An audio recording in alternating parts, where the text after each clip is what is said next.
What is up, guys? I'm back once again. More wrestling in the house. Now, I got a couple things. I'm going to be switching it up soon.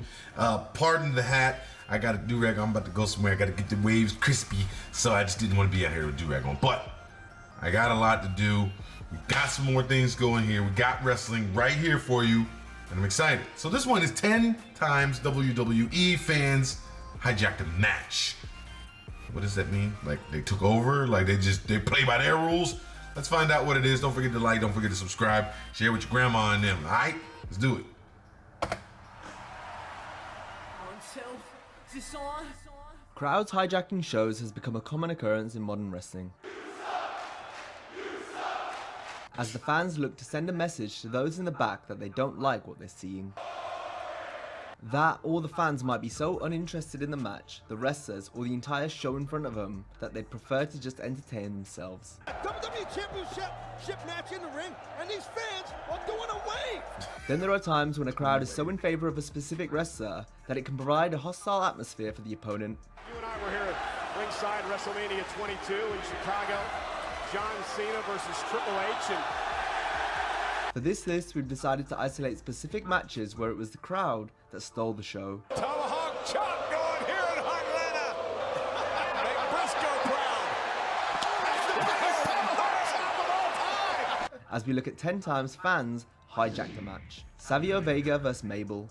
To kick things off, we're going back to one of the earliest instances of fans hijacking a match, and that takes us to the 1995 King of the Ring. This show is considered one of the worst pay-per-views the WWF has ever produced, topped off by that year's King of the Ring tournament final between Savio Vega and Mabel. The fans were quiet for the early part of the match, with the action in the ring giving them nothing to shout about. The long rest hold spots didn't help, and eventually the Philadelphia crowd got so bored they started an ECW chant. Vince McMahon on commentary even somewhat acknowledges this by telling us to listen in. Listen to this. Although perhaps he thought the fans were actually getting behind the wrestlers in the ring. Either way, the next time the WWF came to Philadelphia on pay-per-view, wrestlers from ECW were featured in a prominent role. Hey, wait just a moment. There's a local wrestling group here in Philadelphia, and obviously trying to make a name for themselves here. So perhaps these chants inadvertently planted seeds for the ECW invasion that came further down the line. Although the fans here weren't as rowdy as they would be in the rest of the hijacks on our list. John Cena vs Rob Van Dam. Honestly, that's pretty smart because, I mean, if the crowd got bored, I mean, it's hard to entertain a crowd, especially a crowd up north from Pennsylvania. I would know, you know, we got that different mentality about us. We get bored. If there's not enough action, there's not enough going on, we're kind of like, okay, what now? It's a tough crowd up north, especially in New York and stuff like that. I know that's a tough crowd, so I can only imagine Philly fans. Staying with ECW as we look at the iconic One Night Stand 2006 event and its main event for the WWE Championship as Rob Van Dam challenged John Cena. Right from the entrances, it's clear that Cena is in enemy territory, with the crowd being just as much anti-Cena as they were pro-RVD. And despite being a massive babyface, John would receive one of the most negative... If Cena wins, we riot? Goodness gracious. He weren't playing. Had a middle finger right up in his face. No F's given, huh? ...negative reactions ever witnessed in wrestling. His signature shirt throw into the crowd was proof of this. Instead of the shirt being caught by one lucky fan like normal, it would be launched straight back at Cena multiple times, with some spitting on the shirt and one fan even wiping his ass with it. Soon, toilet paper would be thrown at Cena, and then the chants would begin.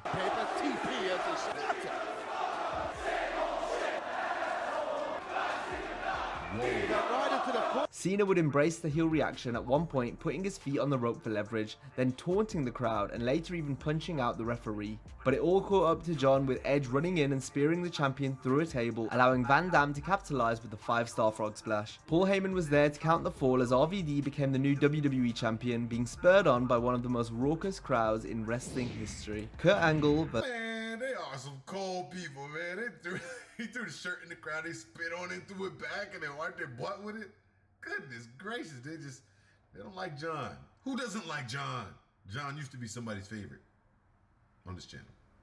Moving on. Randy Orton. It wasn't just Cena who faced the brunt of the ECW fanatics at One Night Stand, as earlier in the card, Randy Orton received similar abuse during his encounter with Kurt Angle, who had just pledged his loyalty to the ECW brand. And since Orton, much like Cena, is perhaps the prototypical WWE superstar, this meant the reaction from the New York faithful would be unforgiving, with one young fan even landing a mini punch to the arm of the Legend Killer during Randy's entrance. And as if Orton couldn't feel any more out of place in ECW, his falling pyro gave the people added ammunition for the chance they were about to unleash.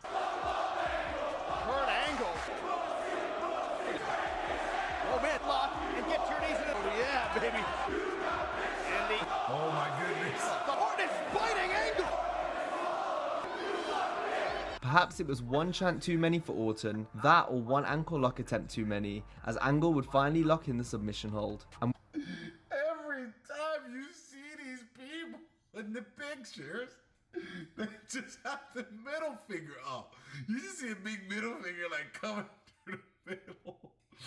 And they got all these chants, all these well-crafted chants, man. If people could work together like this all the time, we would be much further as a society as a whole, honestly.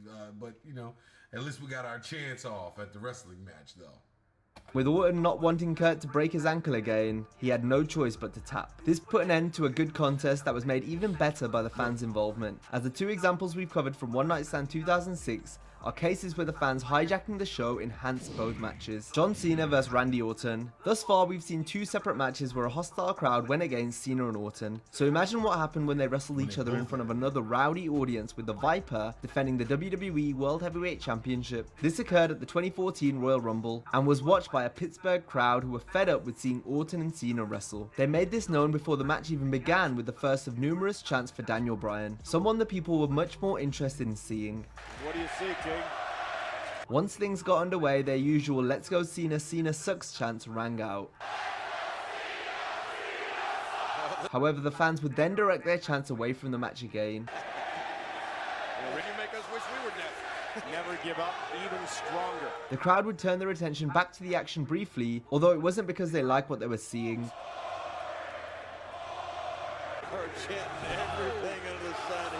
The audience did appear to get more on board with the match following a compelling sequence, which featured a ref bump, belt shot, multiple finishers, and a series of near falls. However, following this, the people were back to their old ways, as they made it known how they'd rather be watching the Divas instead.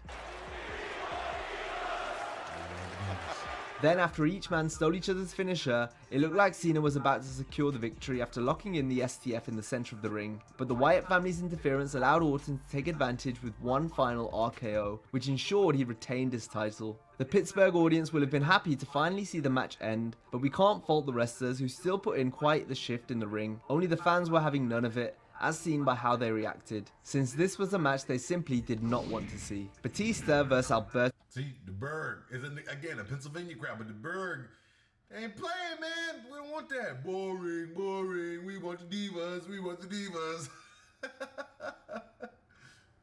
Del Rio. The 2014 Royal Rumble would also mark the return of Batista, much to the anger of many people who were upset to see the Animal win the Rumble match instead of fan favourite Daniel Bryan. The fallout saw Batista being booed out of arenas every week, as it was clear that audiences did not want to see him in the main event of WrestleMania. This was especially apparent just a month before the show of shows, when Batista battled Alberto Del Rio at the Elimination Chamber 2014. The crowd was so against Batista that they even began to cheer Del Rio, something that was a rare sight even when Alberto had previously been a babyface. Ring the bell.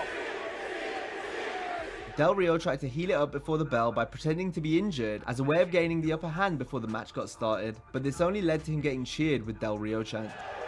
Hey, Mexico's greatest export. They're actually cheering for Alberto. Then came a chant that embodied Batista's entire 2014 comeback run. Big Dave would also be reminded of who the crowd wanted to see at WrestleMania instead of him. Well, you knew that Batista was going to want to compete. The fans continued to ignore the match, this time chanting for wrestlers who either weren't with the company or on television at the time.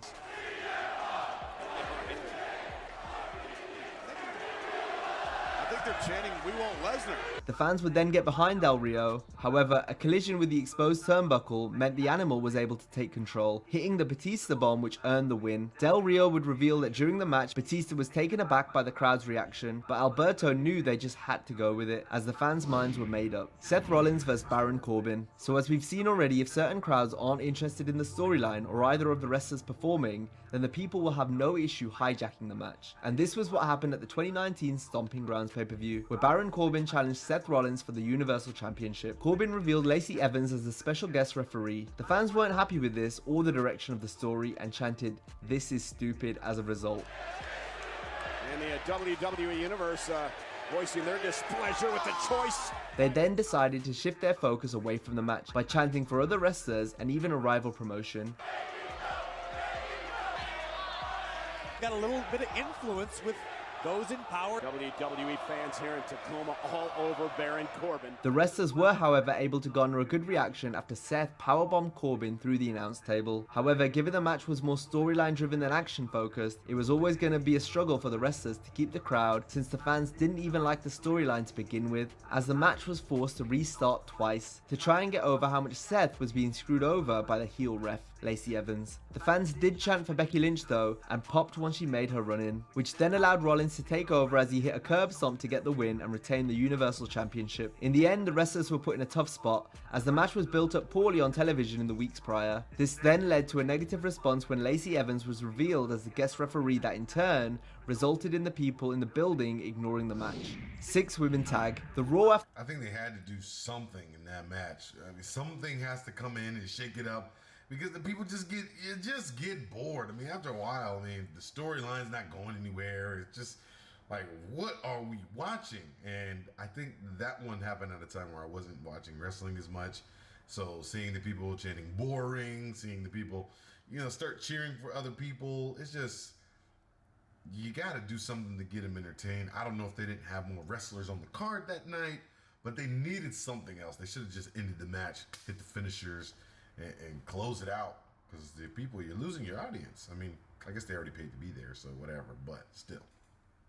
WrestleMania is always a highlight of the WWE calendar each year, as it's always the most hardcore of hardcore fans that go to the show. This makes for quite a party atmosphere as people flock from all over the world to attend. And while the fans will still get behind their favorites, if the action in the ring doesn't interest them, they'll have no problem hijacking the match. There have been countless examples of this happening over the years, and the first one we'll look at went down at the Raw after WrestleMania 31 in 2015, where a 6-women's tag team match saw AJ Lee, Paige, and Naomi take on Natalya and the Bella Twins. The match began with chants of "We Want Bayley," who at the time was a member of the NXT roster. By Natalya trying to do the same to Naomi, and she does. But it would be during the commercial break that the chants became less PG, as the audience would aim chants at the women in the match and their boyfriends, first starting with Nikki Bella and her then partner, John Cena.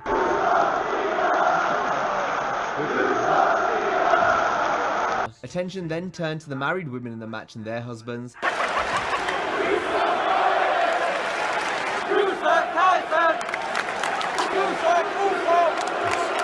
The chants fizzled out as the show returned from the break. As the fans began to get on board with the match, I think that loss affected the Bella Twins. Bella wants that revenge. Nikki Bella wants to do the same thing. and this seemingly spurred the babyfaces on.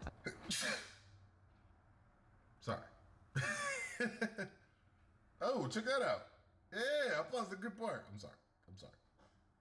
As they managed to get the victory after Nikki struck Brie by accident, which allowed Naomi to hit the rear view, which got the 3. In the end, the match didn't come off too badly on television, with the crude chants occurring mostly during the commercial, but these chants are proof of just how crazy the Raw after WrestleMania crowd can be. Randy Orton vs Sheamus. Next, we'll highlight the match that started it all when it came to the fans really hijacking a match during the Raw after WrestleMania. Randy Orton took on Sheamus, and it's fair to say that neither man would have expected how the crowd was about to react to their match. The chants began straight away with the fans singing "Ole." Well, you're right about that. And you know what that means? Absolutely anything can happen in this match. I love it. They then started chants for Mike Yoda, Dolph Ziggler, and pretty much anyone but the wrestlers in the ring. Believed in Big Show, and Big Show ended up. It's funny, you're hearing a lot of chants tonight. My Lord, this place is insane. Smart fans. They're not insane. They're brilliant. Now they're chanting for Lawler. They're chanting my name. They've gone nuts. There they go. Did you just see the look on Sheamus' face? Randy. Did that say Mexican wave? Is that a thing? I thought the wave was just a wave. Can somebody please explain to me what the Mexican wave is? Is there a difference? They've gone nuts. There they go. Did you just see the look on Sheamus' face? The Big Show then interfered, which put the match to a stop, which the people thanked him for. Thank you, Big Show. Then the crowd gave themselves a pat on the back as the segment came to a close. Big Show doing what he can because he can. This match was significant as it not only set the tone for the future Raw after WrestleMania. Not we are awesome. They realized they got the match stopped, and they're like, we are awesome. But it would also influence how future crowds would behave whenever they didn't care for a match taking place in the ring, with chants for wrestlers not in the match and Mexican waves becoming more common. John Cena and Roman Reigns versus The Miz and Samoa Joe. Our final two entries on the list are examples of how a wrestler can take advantage of the crowd hijacking a match. First, we have a tag team match from Raw in August 2017. Here, John Cena teamed with Roman Reigns to face The Miz and Samoa Joe. Right when the match got underway, Cena would stop to acknowledge the fans playing with a beach ball. Cena then got upset, much like the crowd did once security took away the beach ball. Beach ball looks familiar from The same thing happened the night prior to SummerSlam, where Cesaro jumped the barricade and destroyed the beach ball after it had been confiscated. Both of these made for cool moments that added to each match instead of taking away from them like would have been the case had the wrestlers just ignored what was going on. There was still more to come, however, when it came to the Raw match. Fans first rained down asshole chants at the security for taking the ball away. Samoa Joe still in a foul. We want beach ball chants then followed. Remember, these two met in the mixed tag team. To keep themselves entertained, the crowd then busted out a Mexican wave, much to the frustration of The Miz in the ring. And Roman Reigns earlier that this is his show. But it was much to the delight of Cena, who decided to join in with the wave, when in another fun moment, John once again addressed the audience, hijacking the match, when most wrestlers would have simply ignored it and continued working. John Cena thrives under these situations. The fans didn't attempt to hijack things any further, as the team of Cena and Reigns picked up the win when Cena countered a skull-crushing finale into an attitude adjustment, in what was an overall fun match thanks to the wrestlers' response to the Brooklyn crowd's antics. John Cena vs Dolph Ziggler. As just saw, Cena is a pro when it comes to reacting to fans. He can take something that might normally take away from a match, or as we'll see, a promo, and turn it so it adds to them. One of the best examples of Cena reacting to a crowd in a match occurred when John defended the United States champion vs Dolph Ziggler in an open challenge on Raw in 2015. Early on, Cena noticed some rumblings from the crowd and immediately looked over to see what was going down. Once he realized what happened, Cena told Ziggler to lay out as John grabbed the mic. A successful marriage proposal occurring in the crowd shows us how anything truly can happen in the WWE. She said yes, we got a married couple here tonight. They were so bored, they decided he proposed to her during when action was actually happening. There's enough time to get down on your knee and propose. Hey, it's cool the fact that John Cena actually acknowledged it though. So, and it's recorded. So, congratulations to those people. As she said yes chants then echoed throughout the arena.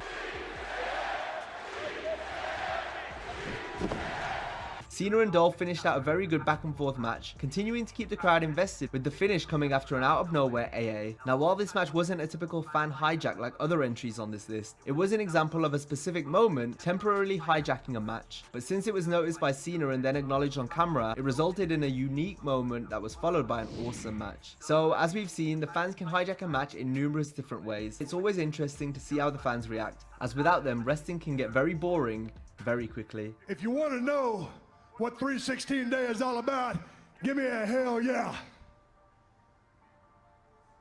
And that brings us to the end of this video. As always, if you enjoyed the video, be sure to give it a... What was that? Why was Stone Cold talking to no one?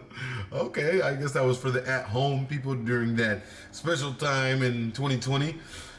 Guys, this is just a good example of how fans can take over a whole match if they get too bored. You gotta show them a little something, so it's good that they have people to come in and stop the match or end it or do something to save it, to save the people from boredom so they can, you know, get on with the day, get on with life. Guys, don't forget to like and subscribe. Show your grandma and them the channel. Let them know that I'm trying to reach 100K. We gotta get that little plaque on the wall, a little silver plaque. You know, one day I aspire to have a silver plaque that says my name on it. And after that, I guess I just keep going. Yeah, that, and you know, then on to the next milestone. But guys, don't forget to like, subscribe. Of course, I'll see you next time.